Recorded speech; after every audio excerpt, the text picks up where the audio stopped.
Dalam buku yang berjudul The Republic yang ditulis oleh Plato, menceritakan tentang Socrates yang berdialog dengan seseorang tentang demokrasi yang tidak efektif dalam memilih calon pemimpin.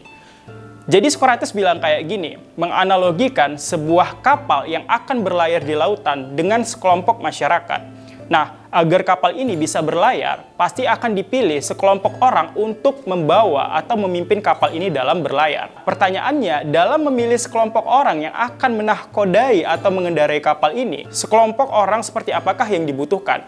Apakah semua orang bebas atau boleh untuk menahkodai atau mengendarai kapal ini? Atau yang kedua, hanya orang-orang tertentu yang punya kemampuan, pengetahuan tentang pelayaran, tentang bagaimana cara mengemudikan sebuah kapal yang akan dipilih dalam mengendarai kapal ini berlayar di lautan. Terus lawan bicara Socrates pun menjawab, ya pasti yang kedua lah, yang paham tentang pelayaran, yang paham tentang laut dan sebagainya. Lantas Socrates menambahkan, kenapa kita biarkan semua orang ikut memilih calon pemimpin padahal mereka tidak memiliki pengetahuan dan kemampuan dalam hal tersebut. Socrates menambahkan lagi, seseorang yang memilih calon pemimpin seharusnya dia memiliki kemampuan untuk memahami isu-isu secara rasional dan mampu berpikir secara mendalam. Sekarang kita tarik ke Indonesia, teman-teman.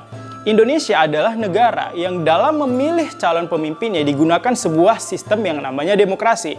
Semua orang itu punya hak untuk memilih dan bebas untuk memilih.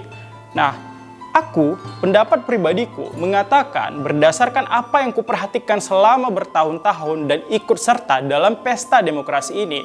Ya, jadi disclaimer dulu di awal ya, aku bukan anti demokrasi, aku bukan benci dengan demokrasi ya dan sebagainya. Aku tidak ada masalah dengan demokrasi dan bahkan aku ikut memilih dalam pesta demokrasi ini. Tapi yang aku sampaikan dengan apa yang aku perhatikan selama ini yang terjadi di Indonesia, sistem demokrasi seperti yang dikatakan Socrates tidak efektif di Indonesia. Kenapa kayak gitu? Karena di dalam sistem demokrasi semua orang bebas memilih. Padahal permasalahannya tidak semua orang punya pengetahuan, tidak semua orang punya kemampuan untuk menentukan, memilih calon pemimpin mana yang sangat-sangat ideal, yang sangat-sangat bagus untuk memimpin Indonesia atau negara ini ke depannya. Maaf, tapi ini sebuah fakta teman-teman. Kecerdasan atau IQ orang Indonesia itu berada di bawah rata-rata. Di wilayah Asia Tenggara saja yang notabene mayoritas negara di Asia Tenggara adalah negara-negara berkembang seperti Malaysia, Thailand, Filipina. Itu adalah negara yang kondisinya itu nggak jauh beda dengan kita, sama-sama negara berkembang. Tapi IQ kita masih berada di bawah mereka. Bahkan di bawah rata-rata. Jika rata-rata IQ kalau nggak salah itu 80, kita itu ada di angka 78 sampai 79 gitu rata-ratanya. Bahkan dalam sebuah data lagi yang pernah aku baca, dari 270 juta orang Indonesia, tidak sampai 10% yang merupakan lulusan perguruan tinggi. Hanya sekitar 20 sampai 30% yang lulusan sekolah menengah atas atau SMK dan ya sederajat lah. Dan sisanya sekitar 60% hanya lulusan SD, SMP, bahkan tidak sekolah sama sekali. Nah, permasalahannya lagi, pendidikan formal ini sebenarnya juga nggak menjamin kecerdasan, kemampuan berpikir kritis seseorang, kemampuan seseorang berpikir secara rasional atau secara mendalam. Karena banyak yang aku lihat di sekelilingku faktanya, orang-orang yang lulusan S1 juga nggak bisa berpikir secara mendalam, juga nggak mampu berpikir atau menanggapi, merespon suatu hal dengan pikirannya, dengan otaknya secara rasional. Apalagi yang hanya lulusan SMA, apalagi yang hanya lulusan SMP, SD, atau bahkan tidak sekolah sama sekali. Soalnya kita berbicara sistem pendidikan Indonesia yang masih berada di bawah rata-rata dan tertinggal jauh dengan negara-negara maju. Bahkan kita masih kalah dengan Thailand, Malaysia, dan Filipina terkait sistem pendidikan.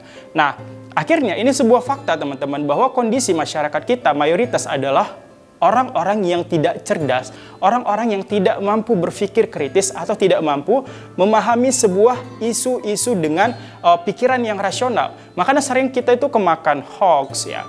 Kita itu sering kemakan berita-berita yang gak benar. Ya, kita itu sering terpancing emosi, ribut gara-gara sesuatu yang sepele. Belum lagi sekelompok orang-orang tertentu yang punya kefanatikan atas suatu kelompok lain gitu. Ya, atas suatu tokoh tertentu gitu. Sehingga menyampingkan sebuah objektivitas, menyampingkan sebuah rasionalitas dalam memutuskan suatu hal, dalam memikirkan suatu hal, teman-teman. Nah, itulah kondisi fakta yang ada di Indonesia sekarang ini. Makanya pendapatku, aku mengatakan bahwa demokrasi untuk Indonesia sekarang ini nggak cocok atau nggak efektif, karena mau gimana pun ke depannya, selagi SDM kita belum diperbaiki kualitas pendidikannya, belum diperbaiki kemampuan mereka dalam berpikir kritis, menganalisa dan sebagainya, maka kita ke depannya hanya gini-gini aja, melahirkan pemimpin yang tidak bisa memberikan perubahan atau tidak bisa memberikan kemajuan untuk Indonesia. Karena apa? Maaf banget, orang bodoh, orang yang kecerdasan di bawah rata-rata, itu gampang dimanipulasi. Ya, itu gampang untuk diambil hatinya kalau mereka tahu caranya gitu. Nggak perlu dikasih sebuah data, nggak perlu berbicara sebuah fakta, sebuah rasionalitas, nggak perlu diajak berpikir kritis. Ya, dengan hal-hal tertentu aja, orang-orang bodoh atau yang cerdasnya di bawah rata-rata itu bisa dipengaruhi. Dan kenyataannya mayoritas orang Indonesia itu, ya maaf, orang yang cerdasnya di bawah rata-rata. Jadi, sekali lagi, sistem demokrasi di Indonesia itu belum bisa melahirkan sebuah efektivitas karena nggak cocok dengan keadaan dan kenyataan di lapangan. Nah, kecuali ke depannya ada perubahan terkait sistem pendidikan sehingga bisa meng-upgrade, meng-scale up kualitas SDM di Indonesia. Kalau kita negara maju, teman-teman, kayak Finlandia, Jepang, Singapura mungkin, dengan sistem demokrasi mungkin cocok-cocok aja karena mayoritas orangnya, mayoritas masyarakatnya adalah orang-orang cerdas, orang-orang yang punya kemampuan berpikir kritis, berpikir secara rasional atau secara mendalam gitu. Nah, tapi dengan keadaan sekarang, maka sistem demokrasi bukanlah sebuah sistem yang efektif untuk memilih calon pemimpin kita, teman-teman. Jadi, sekali lagi, ya ini sebuah disclaimer, aku nggak anti dengan demokrasi, aku nggak benci dengan demokrasi. Tapi aku setuju dengan pendapat Socrates bahwa sistem demokrasi itu nggak efektif apalagi untuk negara yang mayoritas penduduknya adalah orang dengan ya kecerdasan di bawah rata-rata kayak Indonesia saat ini. Jadi kalau mungkin kalian nggak setuju dengan pendapatku, silahkan sampaikan di kolom komentar, teman-teman.